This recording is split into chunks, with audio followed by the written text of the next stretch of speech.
இப்போ நம்ம பண்ண போகிறது வெஜிடபிள் கட்லெட். வெஜிடபிள் கட்லெட்னா இது பழைய காலத்து முறை. மேபி ஒரு 30 இயர்ஸ் பேக் நாங்கள் மண்டபத்தில் பண்ண அதே மெத்தடு. அது வந்து நாங்கள் கடலை மாவை கரைச்சி கொட்டி தான் இந்த கட்லெட் பண்ணுவோம். அப்போல்லாம் வந்து இந்த கார்ன்ஃப்ளோர்லாம் பழக்கத்தில் அதிகமாக கிடையாது. அதனால் நாங்கள் யூஸ் பண்ணுறது அப்போல்லாம் கடலை மாவும் அரிசி மாவும் வச்சு தான் பண்ணுவோம். இன்றைக்கி அதே சேம் ஸ்டைலில் உங்களுக்கு பண்ணி காட்டுறேன். முதல்ல அதுக்கு தேவையான பொருள்லாம் சொல்கிறேன். தேவையான பொருட்களில் வெங்காயம் இந்த மாதிரி சின்ன பீஸாக வெட்டி வச்சுக்கணும். கொஞ்சம் கேரட்டு, பீன்ஸு அதுவும் எவ்வளோ சின்னதாக முடியுமோ அவ்வளோ சின்னதாக கட் பண்ணி வச்சுக்கணும். 2 உருளைக்கிழங்கு வேக வச்சு நல்லா மசிச்சு வச்சுட்டுருக்கேன். இதில் கடலை மாவு, ஒரு 2 ஸ்பூன் அரிசி மாவு, ஒரே ஒரு ஸ்பூன் கார்ன்ஃப்ளவர் மாவு கரைச்சி வச்சுட்டுருக்கேன். மிளகாய் தூள், தனியாத்தூள், கரம் மசாலா, தாளிக்கிறதுக்கு 1/2 ஸ்பூன் சோம்பு, உப்பு, இது ரஸ்க்கு தூள். ஏன்னா இது போட்டால் தான் உங்களுக்கு அந்த கிறிஸ்பினஸ் வரும், அதனால் ரஸ்க்கு தூள். இந்த பொருளை வச்சுட்டு எப்படி பண்ணுறதுன்னு இப்போ காமிக்கிறேன் பாருங்கள். இப்போ அடுப்பில் கடாய் வச்சு 4-5 டேபிள் ஸ்பூன் எண்ணெய் விட்ருக்கேன். அதில் ஒரு 1/2 ஸ்பூன் சோம்பு. சோம்பு பொரிஞ்ச உடனே இந்த பொடியாக வெட்டின வெங்காயம்,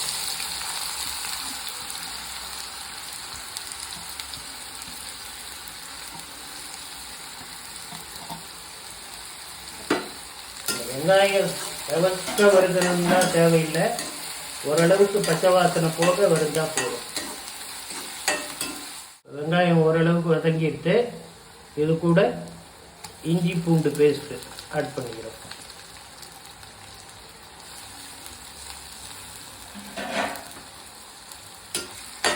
ஆட் பண்ணிவிட்டு இஞ்சி பூண்டு பேஸ்ட்டு கொஞ்சம் பச்சை வாசனை போகணும், அது வரைக்கும் வதக்கிட்டு அதுக்கப்புறம் நம்ம காய்கறியை ஆட் பண்ணுவோம்.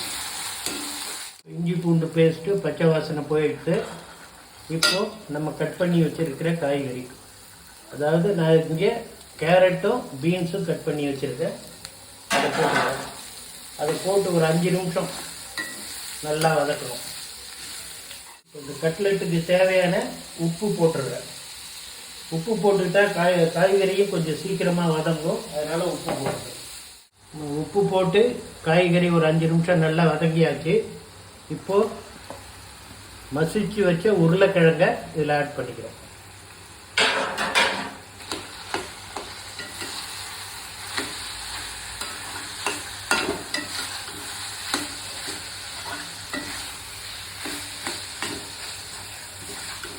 உருளைக்கிழங்கு போட்டு நல்லா எல்லாம் கிளப் ஆகிற மாதிரி கிளறிட்டாச்சு.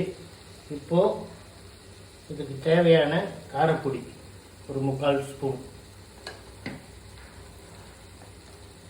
தனியா பொடி 1 ஸ்பூன், கரம் மசாலா ஒரு 3/4 ஸ்பூன். இது எல்லாத்தையும் போட்டு திருப்பி நல்லா கலந்துக்கணும். அதாவது அடுப்பை சிம்மில் வச்சுக்கோங்க. சிம்மில் வச்சுட்டு எல்லாம் மெர்ஜ் ஆகிற மாதிரி நல்லா கலந்துக்கணும். இப்போ நம்ம போட்ட இந்த மிளகா பொடி, தனியா பொடி, கரம் மசாலா பொடி எல்லாம் பச்சை வாசனை போயிடுத்து. நான் ஏற்கனவே கரைச்சி வச்சுருக்கிற கடலை மாவு, 2 ஸ்பூன் அரிசி மாவு, 2 ஸ்பூன் கார்ன்ஃப்ளவர் மாவு, இந்த கரைசலை இதில் ஊற்றி சிம்மிலேயே வச்சு நல்லா கிளறணும். கிளறிட்டே வரும்போது ஒரு ஸ்டேஜ் நல்லா கெட்டியாகிடும். அந்த கெட்டியானதுக்கப்புறம் என்ன பண்ணணும்னு நான் சொல்கிறேன். நம்ம கரைச்சி வச்ச கடலை மாவு போட்டோம், நல்லா கிளறி கெட்டியாகிடுது. இந்த ஸ்டேஜில் இந்த ரஸ்க்கு தூளையும் நம்ம அதிலேயே போட்டுடலாம். இது தனியாக வச்சு கோட் பண்ணி அப்புறமா பொரிக்கணும்னு தேவையில்லை, இதிலேயே போட்டு கலந்துடலாம். கலந்துட்டாலே நல்ல சூப்பராக வரும். இதுதான் வந்து எங்களோட பழைய காலத்து கல்யாண மண்டப மெத்தடு, கட்லெட் மெத்தடு. இப்போ 1000 மெத்தடு வந்துடுது, இருந்தாலும் பழமை மாறாமல் இதை இன்னைக்கு பண்ணி உங்களுக்கு காமிக்கணும் அப்படிங்கிறதுனால தான் நான் இதை மெனக்கிட்டு பண்ணி காட்டுறேன். இப்போது ஒரு பிளேட்டில் எண்ணெய் தடவி வச்சுருக்கேன். அந்த பிளேட்டுக்கு இந்த மாவை அப்படியே மாற்றிக்கலாம்.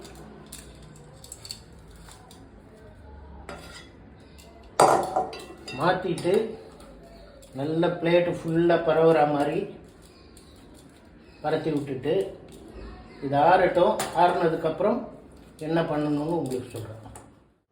நம்ம மாவெல்லாம் போட்டு நல்லா கிளறி இந்த பிளேட்டில் கொட்டியிருந்தேன் இல்லையா, இந்த கொட்டியிருந்தது நல்லா ஒரு 1/4 மணி நேரம் ஆறுனதுக்கப்புறம் மைசூர் பாக்கு மாதிரி பீஸ் போட்டு இந்த பெரிய தட்டில் கவுத்துட்டேன். இப்போ ஒரு பீஸாக தனியாக எடுத்து வச்சுட்டு ஆயிலில் பொரிக்கணும். இதுதான் எங்கள் பழைய கால மண்டபத்து மெத்தேடு கடலை மாவு கட். இப்போது அடுப்பில் எண்ணெய் வச்சுருந்தோம். எண்ணெய் சூடாக இருக்குது. இதுக்கு பாதி சூடு எண்ணெய் இருந்தால் போதும். நல்ல முழு அளவுக்கு சூடெல்லாம் வைக்கக்கூடாது. ஓரளவுக்கு பாதி சூடு இருந்தால் போதும். ஒரு கட்லெட்டாக இந்த மாதிரி பொறுமையாக ஒரே அடியாக 10-15 போட்டுறக்கூடாது. ஒரு 3-4 அந்த மாதிரி போட்டு பொறுமையாக பொரிச்சு எடுக்கணும்.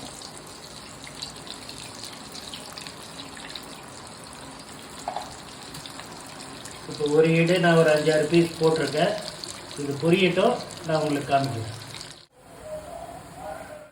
வியூவர்ஸ், இப்போ பார்த்தீங்கன்னா மைசூர் பாக்கு மாதிரி நான் அதை பீஸ் போட்டு இதை பாருங்கள் ஸ்கொயராக நல்ல மிதமான சூட்டு எண்ணெயில் பொரித்து எடுத்துட்டேன். இதுதான் 30 வருஷத்துக்கு முன்னாடி கல்யாண மண்டபங்களில் நாங்கள் பண்ணுற கட்லெட். அப்போல்லாம் கட்லெட்டுன்னா என்னென்னே தெரியாது. அப்போ நைட்டு டின்னருக்கு மெது பக்கோடா தான் போடுவாங்க. அதுக்கப்புறம் தான் மெதுவாக இது மண்டபத்துக்குள்ளே வர ஆரம்பிச்சுது. இப்போது அப்டேட்டு என்னென்னமோ போட்டு பண்ணுறாங்க. பாரம்பரிய முறைன்னா இதுதான். இதை நீங்கள் தெரிஞ்சுக்கணும் அப்படிங்கிறதுக்காக தான் உங்களுக்கு இதை மெனக்கெட்டு நான் பண்ணி காமிக்கிறேன். இந்த விசிட்டிங் கார்டில் உள்ள என்னுடைய ஃபோன் நம்பரை குறித்து வைத்துக் கொள்ளவும். எங்களுடைய விலாசமும் அதில் இருக்கிறது. மிகப்பெரிய முகூர்த்த வேலைகள், மிகப்பெரிய மண்டபத்து வேலைகள் எதுவாக இருந்தாலும் ஆயிரக்கணக்கான நபர்களுக்கு மேல் சிறந்த முறையில் சமையல் செய்து தருகிறோம்.